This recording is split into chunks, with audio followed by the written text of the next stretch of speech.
Mr. President, Mrs. Trump, it is with great pleasure that my wife and I welcome you to Windsor Castle on this, your second state visit to the United Kingdom. This unique and important occasion reflects the enduring bond between our two great nations, anchored by the deep friendship between our people. This relationship, which with good reason we and our predecessors have long called special, has made us safer and stronger through the generations. Our people have fought and died together for the values we hold dear. We have innovated, traded, and created together, fueling our economies and cultures through myriad forms of exchange. We have celebrated together, mourned together, and stood together in the best and worst of times. Mr. President, as we approach the 250th anniversary of the Declaration of Independence next year, it is remarkable to think just how far we have come. I cannot help but wonder what our forebears from 1776 would make of this friendship today. The rebel commander and pioneering first president, George Washington, famously vowed never to set foot on British soil. And my 5 times great-grandfather, King George III, for his part, did not spare his words when he spoke of the revolutionary leaders. Today, however, we celebrate a relationship between our two countries that surely neither Washington nor King George III could possibly have imagined. The ocean may still divide us, but in so many other ways, we are now the closest of kin. Mr. President, you have spoken of your pride in your British roots. In fact, not only have you set foot on British soil twice in the last 2 months alone, but I understand that British soil makes for rather splendid golf courses. Now, for my part, I have always admired the ingenuity of the American people and the principles of freedom which your great democracy has represented since its inception. Throughout my life, from the very first visit to the United States in 1970, and over 20 visits since that time, I have cherished the close ties between the British and American peoples. In fact, had the media succeeded in the 1970s in their own attempt at deepening the special relationship, I myself might have been married off within the Nixon family. Mr. President, from York to New York, from Birmingham, England to Birmingham, Alabama, we are united by a common language and shared heritage. The many thousands of people from each of our countries who have made the other their home have enriched our societies immeasurably, a fact that gives me the greatest pride. Our cultural connections, too, continue to flourish, with our actors, musicians, writers, and television presenters prospering in the hearts of transatlantic audiences. Today, our alliance spans every field of endeavour and shows vast potential for growth. The United Kingdom was your partner in the first trade deal of your administration, Mr. President, bringing jobs and growth to both our countries. And no doubt we can go even further as we build this new era of our partnership. Our two nations have an exceptional legacy of shared discovery. Together, we laid the foundations of nuclear science, mapped the human genome, and built the internet, upon which all contemporary commerce, communication, and defense is based. Together, our scientists and engineers are shaping the world of tomorrow, not least with new partnership agreements on technology and the prosperity that stands to bring. Our countries have the closest defense, security, and intelligence relationship ever known. In 2 world wars, we fought together to defeat the forces of tyranny.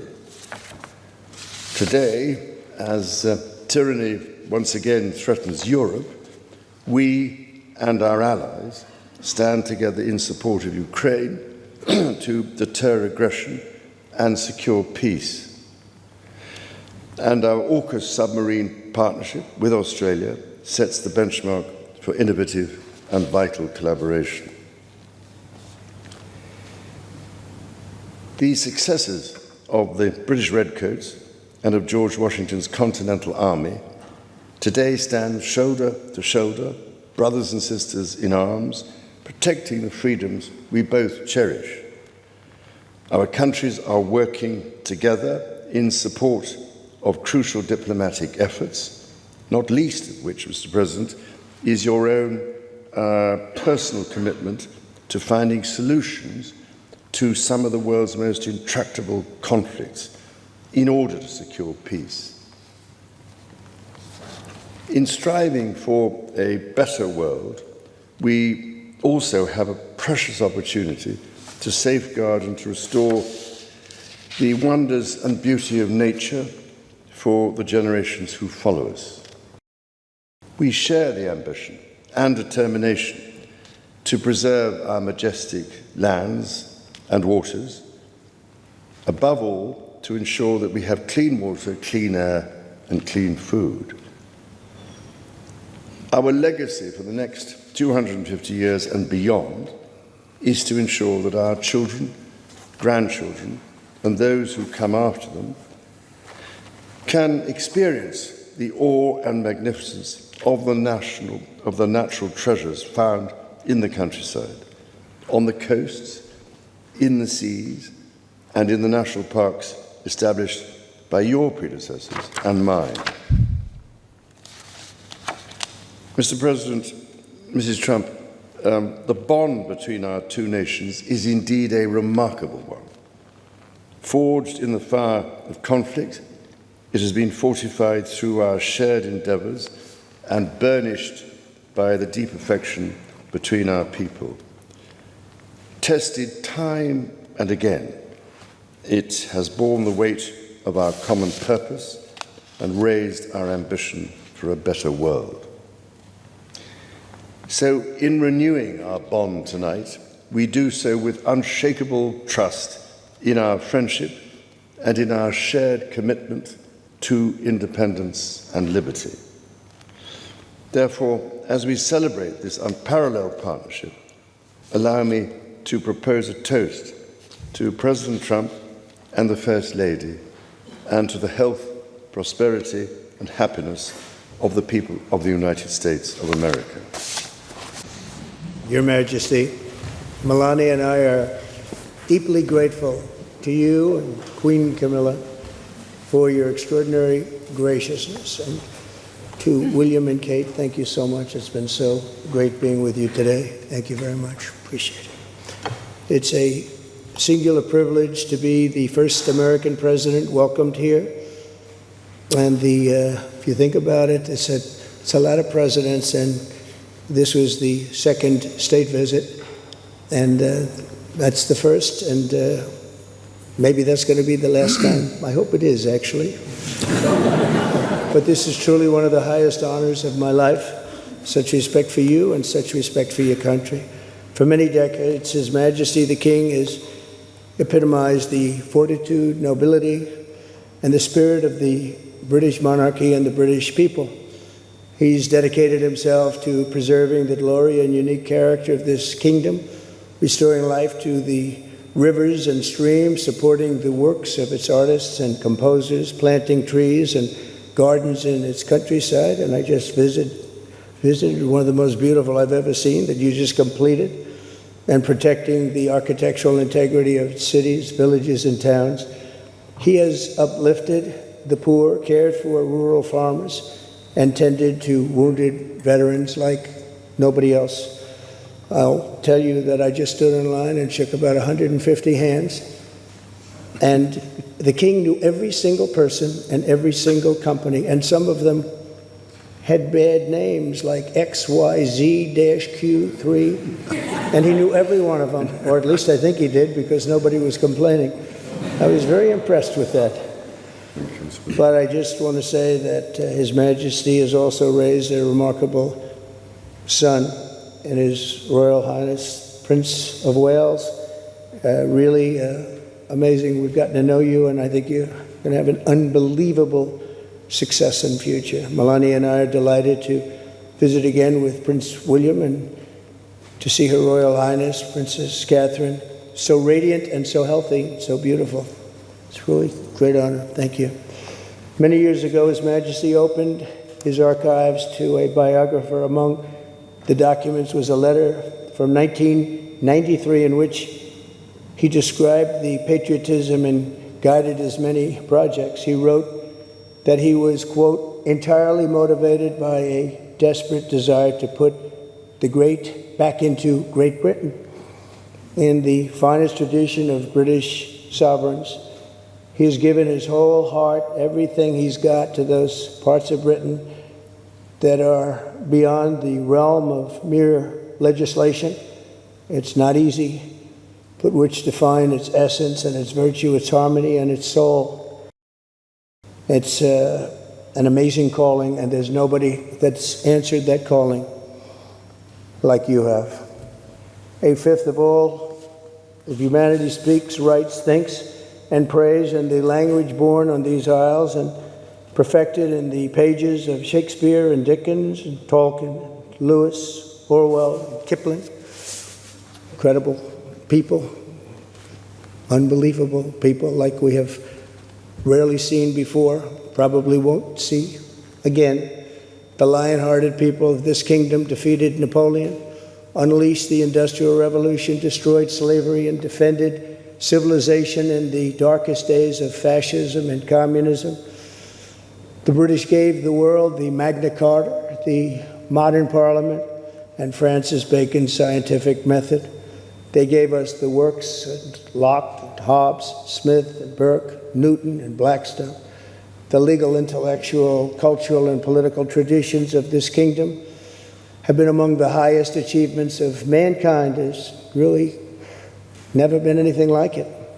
The British Empire laid the foundations of law, liberty, free speech, and individual rights virtually everywhere the Union Jack has ever flown, including a place called America.